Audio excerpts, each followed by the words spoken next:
اے مجدد دوران، اے مجدد دوران، اہل کمال پیر جی قدر چومنے لگے، منظر مراقبے میں کئی گھومنے لگے، ڈالی جو میرے پیر جی نے بھرپور ایک نظر، عالم کتابیں چھوڑ کے سب جھومنے لگے۔ اے مجدد دوران، اے مجدد دوران، اے مجدد دوران، اے مجدد دوران۔ ونصلي ونسلم على رسول الكريم، اما بعد فاعوذ بالله من الشيطان الرجيم، بسم الله الرحمن الرحيم، ان الله وملائكته يصلون على النبي يا ايها الذين امنوا صلوا عليه وسلموا تسليما، اللهم صل على سيدنا محمد وآله وعترته بعدد كل معلوم لك، صلاة وسلام عليك يا سيدي يا رسول الله۔ امام ربانی حضرت مجدد الفسانی شیخ فاروقی سرہندی رحمۃ اللہ علیہ جلد اول کے مکتوب نمبر 72 جو خواجہ جہاں کی طرف لکھا، فرماتے ہیں اللہ سبحانہ و تعالی آپ کو سلامت رکھے اور عافیت عطا فرمائے۔ آگے فرماتے کیا ہی اچھا ہوتا اگر دین و دنیا دونوں اکٹھی ہو سکتی۔ دین و دنیا دونوں کو جمع کرنا دو ضدوں کے جمع کرنے کے قبیلے میں سے ہے، بس طالب آخرت کے لیے دنیا کو چھوڑنا ضروری ہے، اور جب اس وقت حقیقتاً ترک دنیا میسر نہیں بلکہ مشکل ہے، تو کم از کم ترک حکمی وصوری تو ضرور ہونا چاہیے۔ آپ رحمۃ اللہ علیہ ہم مریدوں کو، چاہنے والوں کو یہ بات سمجھا رہے ہیں کہ میرے چاہنے والوں، یہ دنیا اور آخرت ایک دوسرے کی ضد ہیں، یہ دو ضدوں کو جمع نہیں کیا جا سکتا۔ جیسے دن اور رات ایک دوسرے کے ضد ہیں، رات جب آئے گی دن چلا جائے گا، اور جب دن آئے گا تو رات چلی جائے گی، دونوں کو اکٹھا نہیں کر سکتے۔ اس طرح آپ چاہیں کہ دنیا کے بھی موج میلے ہو جائیں اور آخرت میں بھی ہم جنت میں چلے جائیں، یہاں پر بھی عیاشیاں ہوں، جو ہمارا نفس چاہتا ہے، جو کہتا ہے سارے وہی کام ہوں، اور آخرت کے اندر ہم جنت کے بھی مزے لیں، یہ دو چیزیں جمع نہیں ہو سکتی۔ اگر تم نے دنیا میں دن آئے گا تو رات نہیں آئے گی، رات آئے گی تو دن نہیں آئے گا۔ خوشبو اور بدبو جمع نہیں ہو سکتے، خوشبو ہوگی تو بدبو نہیں ہوگی، بدبو ہوگی تو خوشبو نہیں ہوگی۔ دنیا کے ان عیش و حشرت میں اگر تم نے دنیا زندگی گزاری اور اس کے اندر تم پڑ گئے اور اللہ اور اس کے رسول کی بات کو نہ مانا، تو وہ آخرت چلی جائے گی، آخرت تیرے ہاتھ سے چلی جائے گی۔ اور اگر تو چاہتا ہے کہ آخرت ہاتھ سے نہ جائے تو پھر یہ دنیا چلی جائے گی، دنیا تیرے ہاتھ میں نہیں آئے گی، جس کے چکر میں تو ہے وہ تیرے ہاتھ سے چلی جائے گی۔ دونوں میں ایک چیز رہے گی، دونوں چیزیں ساتھ ساتھ نہیں رہیں گی۔ یہ بات یہاں پر سمجھا رہے ہیں۔ دنیا کے اندر یہ اللہ کے جو ولی ہیں، آپ دیکھو کہ کیا فرق ہے ان میں اور عام آدمیوں میں۔ بھائی عام آدمی بھی شادی بیاہ کرتے ہیں، وہ بھی کرتے ہیں، بچے ان کے بھی ہوتے ہیں، ان کے بھی ہوتے ہیں، گھر ان کا بھی ہوتا ہے، گھر ان کا بھی ہوتا ہے، یہ بھی مال کماتے ہیں، مال وہ بھی کماتے ہیں، یہ بھی کھاتے ہیں، وہ بھی پھل فروٹ کھاتے ہیں، وہ بھی کھاتے ہیں۔ تو کیا فرق ہے؟ تو فرق یہ ہے کہ جو اللہ والے ہوتے ہیں ان کی مثال کشتی کی طرح ہے، کشتی کی طرح ان کی مثال ہے۔ کشتی پانی کے اوپر رہتی ہے اور تیرتی رہتی ہے، پانی کے ساتھ رہتی ہے، پانی سے جدا نہیں ہوتی، اس میں ایک بالش یا چند انچ کا کوئی فرق نہیں ہوتا، اس کا پیندا پانی کے اوپر لگا ہوا ہوتا ہے، پانی کے اوپر لگا ہوا ہوتا ہے، پانی کے ساتھ ہوتا ہے بالکل، اور وہ کشتی تیرتی رہتی ہے، اگر کوئی اس میں 2-4 سواریاں جتنے بھی اس کی گنجائش ہے بیٹھ جائیں تو ان کو بھی تیراتی رہتی ہے، اور منزل تک خود بھی پہنچتی ہے، جو اس کے اندر سوار جو ہے ان کو بھی پہنچا دیتی ہے۔ کس وقت تک؟ جب تک وہ پانی کو اپنے اندر نہیں لیتی، جب تک وہ پانی کو اپنے اندر نہیں لیتی اس وقت وہ خود بھی تیرتی رہتی ہے، اور جو بیٹھ جائیں ان کو بھی تیراتی ہے۔ جس وقت پانی اس نے اپنے اندر لیا وہ خود بھی ڈوب جائے گی، اور جو بیٹھیں گے وہ ان کو بھی ڈبو دے گی۔ تو اللہ والوں کی مثال کشتی کی طرح ہے۔ دنیا سے رہبانیت اس امت کے لیے جائز نہیں، رہبانیت دنیا کو چھوڑ دو، یعنی دنیا کو چھوڑ کر مخلوق سے بھاگ کر لگ ایک جنگل میں کوٹھی میں، رہبانیت جائز نہیں، رہبانیت سنت نہیں، سنت سے بڑھ کر کچھ بھی نہیں۔ یہ اللہ کے رسول صلی اللہ علیہ وسلم کا طریقہ نہیں کہ رہبانیت آپ چھوڑ دنیا کو چھوڑ دیں، کیونکہ اللہ کے رسول صلی اللہ علیہ وسلم دنیا کو چھوڑا نہیں۔ آپ نے تجارت بھی فرمائی، شادی بیاہ بھی کیے، کاروبار بھی کیا، سیاست بھی کی، تجارت بھی کی، اور بادشاہت بھی کی، دیکھ لیں سب آپ کے سامنے ہیں، آل اولاد بھی ہوئے، ان کی شادیاں بھی کی، تو یہ سب سنت میں آتا ہے۔ تو فرمایا اللہ والوں کی مثال کشتی کی طرح اس طرح ہے کہ وہ اللہ والے کیوں کہلاتے ہیں؟ وہ کشتی کی طرح اس لیے ہیں، کشتی کی طرح اس لیے ہیں کہ یہ بھی دنیا میں ساتھ رہتے ہیں، دنیا کے ساتھ رہتے ہیں۔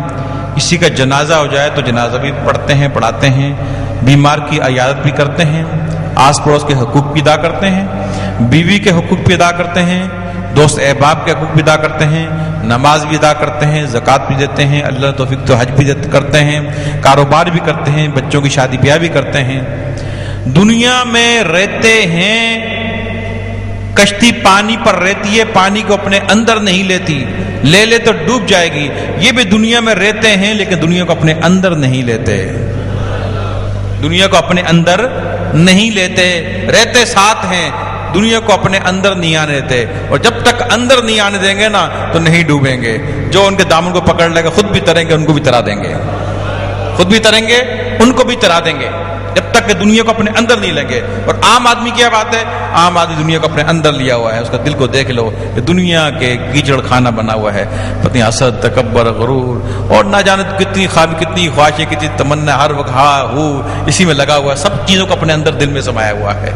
اور یہ اللہ والا اس نے دنیا میں رہ کر دنیا کو اپنے اندر نہیں آنے دیا، اب اندر اس نے خلوت خانہ بنایا ہوا ہے، دل کو خلوت خانہ بنایا ہوا ہے، مخلوق کے ساتھ رہ رہا ہے، باتیں گپ شپ بھی لگا رہا ہے، اور ان کے جو معاملات دنیا کے ہوتے ہیں سارے نبھا رہا ہے، لیکن عام لوگوں کی طرح دنیا کو اپنے اندر نہیں داخل ہونے دے رہا۔ وہاں اس نے خلوت خانہ بنایا ہوا ہے، اور وہ خلوت خانہ اپنے محبوب کا ہے، جس میں اللہ ہی اللہ ہو رہا ہے، جس میں اللہ کا ذکر ہو رہا ہے، حجرہ بنایا ہوا ہے اپنے دل کو، ایک خلوت خانہ بنایا ہوا ہے، انجمن کے اندر اس نے خلوت خانہ بنایا ہوا ہے، خلوت در انجمن کا معاملہ کیا ہوا ہے، اور باطن میں اللہ کو یاد کرتا ہے، دنیا کو اپنے اندر آنے نہیں دیتا، اور اگر اس نے آنے دیا تو بس ڈوب گیا، خراب ہو گیا، ولایت گئی، ختم۔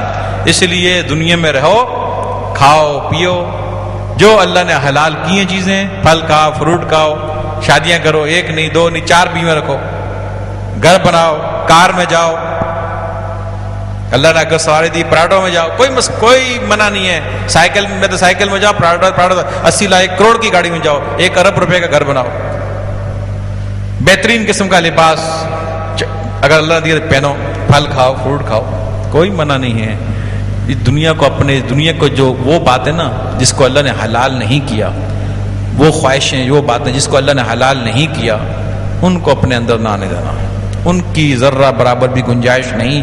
یہی بات سمجھا رہے ہیں، اگر تم نے ان باتوں کو، ان چیزوں کو جس کو اللہ اور اس کے رسول نے منع کیا ہے، حرام کیا ہے، اور آپ کو ہوتا ہے نفس تو پھر آپ کو آرڈر ہی اسی چیز کا کرے گا نا، اگر آرڈر ہی حلال کا کرے تو بیڑا ویسے ہی پار ہو جائے گا، مسئلہ ویسے ہی حل ہو جائے گا۔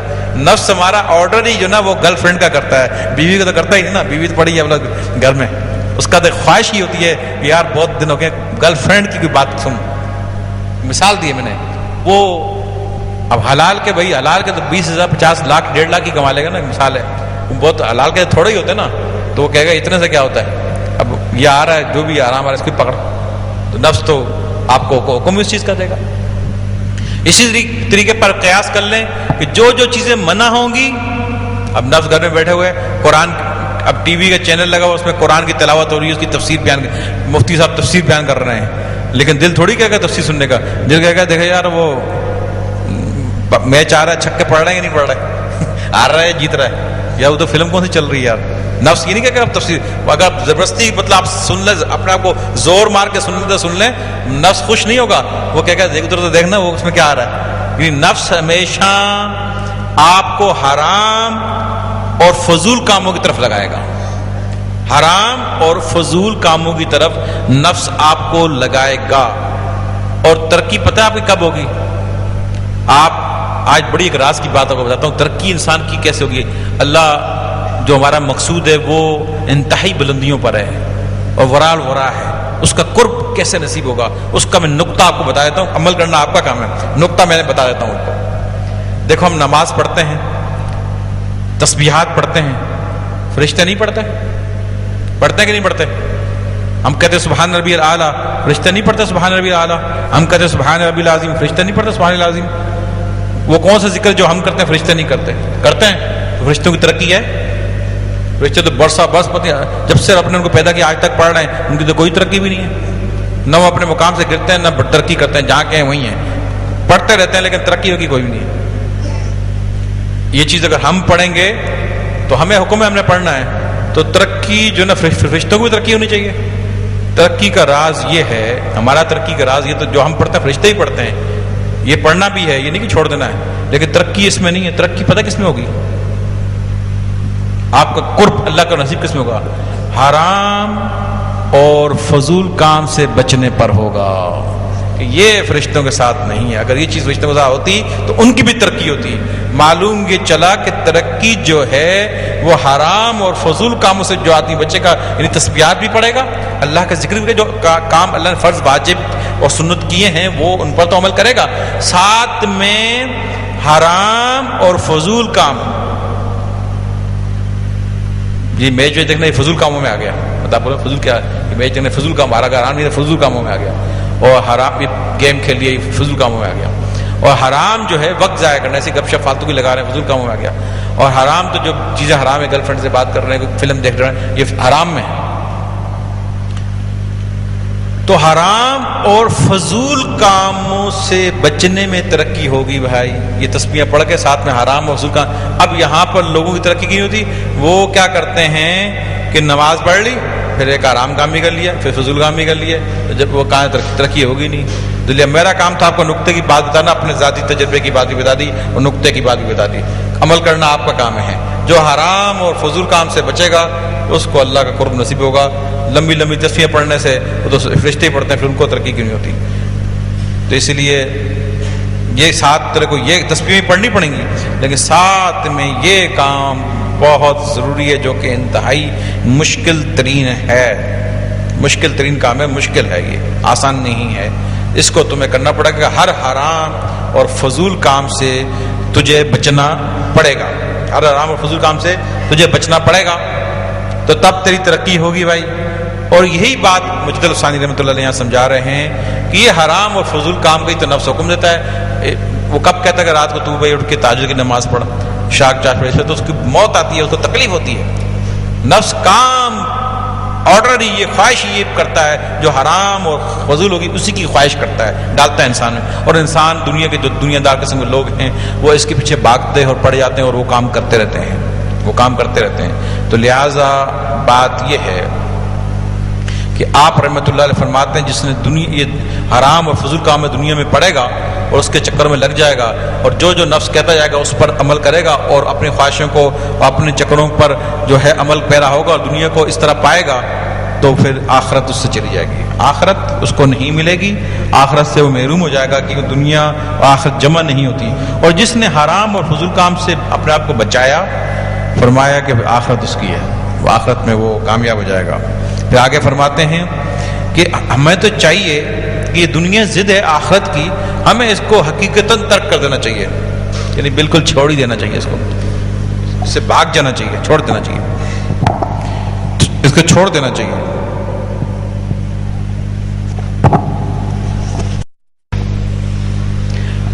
مگر آپ فرماتے ہیں کہ کیسے چھوڑیں، چھوڑ تو نہیں سکتے، شادی پیا پھر وہی اولاد حلال کے روزی کمانا اور یہ بہت سارے مسائل چھوڑ تو نہیں سکتے. فرماتے ہیں یہ تو میسر نہیں ہے اور مشکل ہے. تو پھر فرماتے ہیں کہ پھر کم از کم ہمیں حکمی و سوری یعنی اس کی صورت کو تو کم از کم اپنا چاہیے، اور جو حکم ہے اللہ کا وہ کیا ہے. آگے فرماتے ترک حکمی سے مراد یہ ہے کہ دینوی امور میں بندہ روشن شرع کے تقاضوں کے مطابق اس کے احکام کی پابندی کرے. دنیا کے حکمی ترک یہ ہوگا کہ اللہ نے جن جن باتوں کا چھوڑنے کا حکم دیا ہے، کہا کہ یہ کرنا یہ نہ کرنا، یہ کرنا یہ نہ کرنا، یہ کرنا یہ نہ کرنا، اس پہ چلنا اس پہ نہ چلنا، یہ کھانا یہ نہ کھانا، یہ پہننا یہ نہ پہننا، یہ جو حکم ہے یہ حکمی کہلاتا ہے. فرمایا کم از کم اس پر تو تجھے پورا اترنا پڑے گا. کم از کم جو حکمی جو دنیا کو ترک ہے، جن چیزوں کا اللہ نے حکم دیا کہ دنیا میں رہ کے تو ان چیزوں کو ترک کر دینا. بھائی رمضان کا مہینہ آتا کیا ہوا، ہم ابھی دیکھو نا کھاتے ہیں، ابھی بھی کھائیں گے، دن کو بھی ابھی بھی دوپہر کو بھی کھا کے آئے ہیں، چائے پی کے آئے ہیں، پانی بھی پی رہے ہیں، جوس بھی پی رہے ہیں. جب رمضان آتا تو کیا ہوتا ہے، اللہ کہتا نہیں سحری سے لے کے مغرب تک نہیں کھانا. وہی چیز ہم پورے سال کھاتے ہیں، اللہ کا حکم آ گیا کہ سحری سے مغرب تک نہیں کھانا، حکم ہو گیا نا کہ یہ ترک کر دو اب نہیں کھانا، تو ہم چھوڑ دیتے ہیں. اسی طریقے سے جب ہم اس وقت چھوڑتے ہیں تو عام دنوں کے اندر بھی جن باتوں کا اللہ نے دوسری باتوں پہ حکم دیا ہے، غیر شرعی باتوں سے بچنے کا حکم دیا ہے، تو ان سے بھی بچنا پڑے گا کہ بیوی سے باتیں کر، گرل فرینڈ سے نہ کر. اب اس طرح ہم روزے سحری سے لے کے مغرب تک اللہ کو حکم مانتے تھے، اس باتوں کو نہیں مانتے. اسی پر قیاس کر لیں، اور بھی باتیں بہت ساری جو اس پر آتی ہیں، جن جن باتوں کا اللہ نے منع کیا ہے، تو ہمیں ان سے رکنا پڑے گا، ان کو چھوڑنا پڑے گا. یہ بات یہاں پر وہ سمجھا رہے ہیں. کم از کم دنیا کی وہ ترک حکمی جو ہے، اللہ کا جو حکم ہے جن باتوں کو ترک کرنے کا، کم از کم تو ان سے تو رک جا اور ان کو چھوڑ دے. پھر آگے فرماتے ہیں اور کھانے پینے اور لباس وغیرہ میں حدود شریعہ کی رعایت ملحوظ رکھیں، کہ جب کھانا پینا دیکھیں کہ حلال کا ہونا چاہیے، لباس حلال کا ہونا چاہیے، اور لباس سنت کا ہونا چاہیے. لباس بھی دنیا میں پتہ نہیں ہزاروں قسم کے آپ کو بتائیں، تو لباس ایک تو حلال کا، دوسری بات یہ ہے کہ بھئی وہ لباس جو ہے وہ اس طریقے کا ہو جس کو اللہ کے محبوب صلی اللہ علیہ وسلم نے پسند فرمایا ہے. انگریز بھی دیکھو لباس پہنتے ہیں، اب کوئی پینٹ شرٹ پہنتا ہے، اب اس کو آرام تو نہیں کہتے لیکن سنت تو نہیں ہے نا. وہ اب کالر والے کپڑے آپ نے پہن لیے، اب چلے آرام تو نہیں ہے، سنت تو نہیں ہے نا.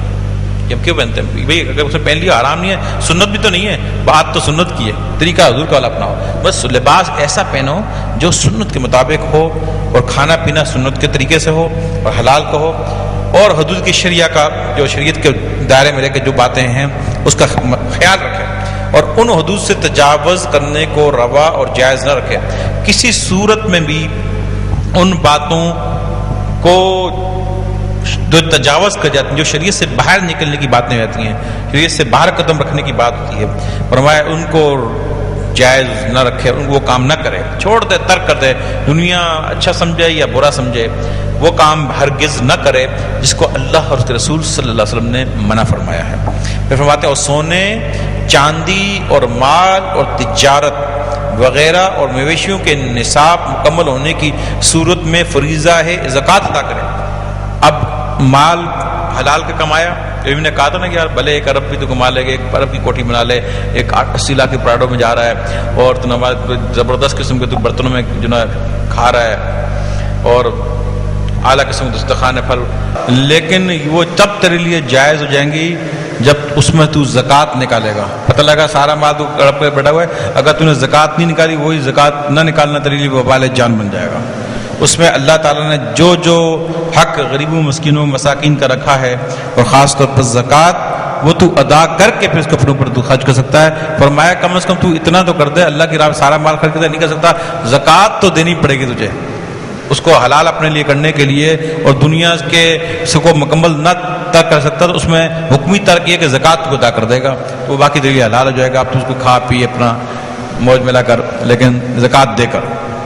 پھر آگے فرماتے ہیں جب احکام شریعہ کی ادائیگی کے ساتھ انسان مزین اور آراستہ ہو گیا تو دنیا کی مضرتوں سے نجات حاصل ہوگی.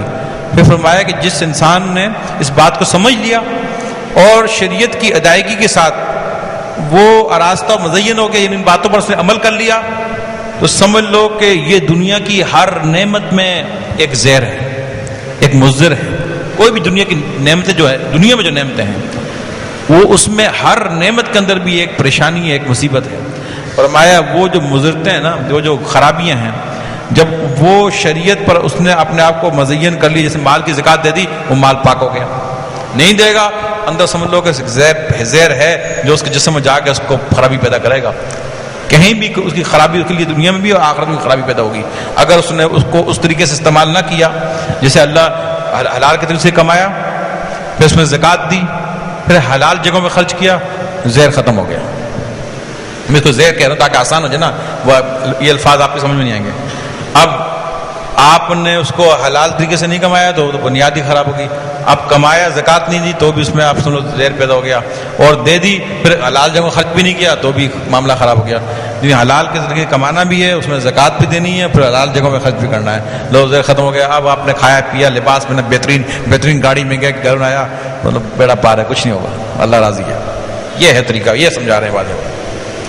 پھر آگے فرماتے ہیں اور دنیا اور آخرت کے ساتھ جمع ہوگی. فرمایا یہ جو وہ صورت ہے کہ دنیا آخرت کے ساتھ جمع ہوگی، یہ دنیا میں بھی مزے کر گیا اور آخرت کے بھی مزے کر گیا. یہ اس طرح جو چلے گا، اس طرح جو کام کرے گا نا، یہ والا معاملہ، تو دنیا کے اندر بھی مزے کر گیا اور آخرت کے بھی مزے اس کے. اور اگر اس طرح کا ترک حکمی بھی میسر نہ آئے تو ایسا شخص بحث سے خارج ہے. فرمایا یہ میری باتیں اس آدمی کے لیے ہیں ہی نہیں جو کہ ترک حکمی، جو اللہ کے حکم ہے جن باتوں کو ترک کرنے کا، ان پر بھی عمل نہ کرے اور کوئی توجہ نہ دے اور خیال نہ کرے اور ان باتوں پر عمل نہ کرے. فرمایا یہ میری باتیں اس کے لیے نہیں ہیں، وہ خارج بحث سے، اس کے لیے نہیں ہے. اور منافق کے حکم میں بڑی توجہ طلب بات ہے. 1000 سال کے مجدد فرماتے ہیں وہ شخص منافق کے حکم میں ہے. منافق ہے، وہ منافق کے حکم میں ہے جو صرف صورت ایمان رکھتا ہے. فرمایا اس کا ایمان حقیقی نہیں ہے، صورت جیسے کوئی شکل ہوتی ہے، ایمان کی خالی شکل رکھتا ہے، حقیقت نہیں. اور منافق کا ایمان آخرت میں کچھ نفع نہ دے گا، اور اس کو یہ اس کا ایمان آخرت میں کوئی نفع نہیں دے گا، کوئی فائدہ نہیں دے گا. ایسے آدمی کے ایمان کا نتیجہ اور ثمرہ صرف اس قدر ہے کہ دنیا میں اس کے مال اور اس کی جان کا تحفظ ہو جاتا ہے. جو آدمی اس طرح کا ہوگا کہ جن باتوں کا اللہ نے حکم دیا ہے ترک کرنے کا، یعنی حرام اور فضول باتوں سے جو آدمی نہیں بچے گا، تو فرمایا وہ منافق ہے. منافق اس کے بعد ایمان ہے، صورت کا ایمان ہے، حقیقت نہیں، اور اس کا یہ ایمان اس کو آخرت میں فائدہ نہیں دے گا. اور اس کا فائدہ جو کیا ہوگا، جو معاملہ ہے اس کا فائدہ صرف دنیا میں، صورت ایمان جو اس کے پاس ہے، اس کا فائدہ صرف دنیا میں یہ ہوگا کہ اللہ تعالیٰ اس کو مال عطا کر دے گا اور اس کی جان کا تحفظ کرے گا. یہ رزلٹ اس کو دنیا میں مل جائے گا، آخرت کے رزلٹ سے محروم ہو جائے گا. یہ امام ربانی رحمۃ اللہ علیہ تربیت فرما رہے ہیں کہ ڈرنا چاہیے، خوف کرنا چاہیے کہ اپن کے پاس دنیا میں مال بھی بہت ہو، جان کی بھی حفاظت ہو، اپن بچے بھی اور مال بھی بہت ہو، اور زیادہ حرام ہر کام بڑے بولے ہم دیکھو ہمیں تو کچھ نہیں ہوتا. تو یہ بات سمجھا رہے ہیں کہ اس کا رزلٹ دنیا میں دے دیا جائے گا، آخرت میں کچھ بھی نہیں، وہاں خالی. تو اس لیے ایسے لوگوں کے لیے تنبیہ ہے بات. وہ یہ نہ سمجھے کہ دنیا میں کوئی اتنا مال عطا کر دی اور بیٹے عطا کر دیے اور جان اور مال کی حفاظت بھی ہو رہی ہے، وہ سمجھے کہ اپن آخرت میں مزے کریں گے. ان کو بلکہ دنیا اس کا جو صورت ایمان جو ان کے پاس ہے اس کا دنیا میں ان کو یہ انعام دے دیا گیا. آخرت میں وہ منافق کے تصور میں آئیں گے کہ اللہ کی باتوں پر جن کو منع کیا، ان پر نہیں رکے تھے، حرام و فضول کاموں کو نہیں چھوڑا تھا، لہذا فرمایا کہ وہ پھنس جائیں گے. پھر آگے فرماتے ہیں شرط تبلیغ کے تحت جو کچھ میرے ذمہ تھا.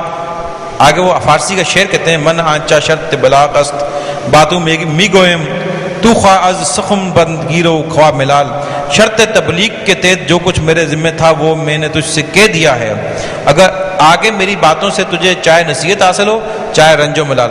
میں میرے پاس ذمہ تو جو باتیں تبلیغ کی تھی میں نے کہہ دی، اب تجھے اچھا لگا یا برا لگا، نصیحت کو قبول کرے یا پھینک دے، وہ تیری مرضی. تجھے دیکھیے ایک کون صاحب دولت ایسا نکلتا ہے جو اس دنوی کروفر اور ان نوکروں چاکروں اور ان لذیذ و چرب کھانوں اور لباس ہائے فاخرہ امیرانہ کے باوجود کلمہ حق قبول کر لینے والے کانوں کے ساتھ سنتا ہے. یعنی وہ کون سا صاحب دولت خوش نصیب آدمی ہوگا جس کو اللہ تعالیٰ نے دنیا عطا کی ہوگی، اس کے نوکر بھی ہوں گے، چاکر بھی ہوں گے، اس کے بعد لذیذ کھانے بھی ہوں گے، اس کے بعد لباس بھی بڑے امیرانہ ہوں گے. اس کے باوجود یہ سب کچھ چھوڑ کر، یہ سب کچھ ہونے کے باوجود وہ میری اس کلمہ حق کو قبول کرے گا اور ان باتوں پر پھر عمل کرے گا. یعنی سب کچھ ہونے کے باوجود وہ ان کو ان باتوں سے رک جائے گا جو حرام فضول ہیں، جو کام سے ہو رہے ہیں، تو وہ سب کچھ ہے اور رک جائے گا اور میری باتوں کو قبول کرے گا. فرمایا وہ صاحب دولت آدمی ہوگا، خوش نصیب انسان ہوگا. پھر آگے فرماتے ہیں کوشش از بار درگاں شدہ است، نشونت نالا و فغاں میرا، اس کے کان موتیوں کے بوجھ سے بھاری ہو چکے ہیں، لہذا میرے نالا فغاں کو کہاں سن سکے گا۔ فرمایا کہ ان کے کان مثال دیتے ہیں موتی لگے ہوئے ہیں، بڑے بھاری موتی لگے ہوئے ہیں، لہذا میری باتوں کو وہ کہاں سنیں گے، کہاں سمجھیں گے ہم۔ پھر آگے فرماتے ہیں اللہ تعالی ہمیں اور تمہیں سب کو شریعت مصطفیہ صلی اللہ علیہ وسلم کی مطابقت کی توفیق عطا کرے، آمین بجائے نبی المرسلین وآخر الدعوانا ان الحمد للہ رب العالمین۔ یہ مکتوب یہاں پر مکمل ہو گیا، اور اس کے اندر نہایت ہی ایک بہترین بات جو ہے وہ ہمیں سمجھائی گئی ہے کہ دنیا اور آخرت جو ہے یہ جمع نہیں ہو سکتی، ان کو جمع کرنے کی کوشش کرے گا ایسا ممکن نہیں۔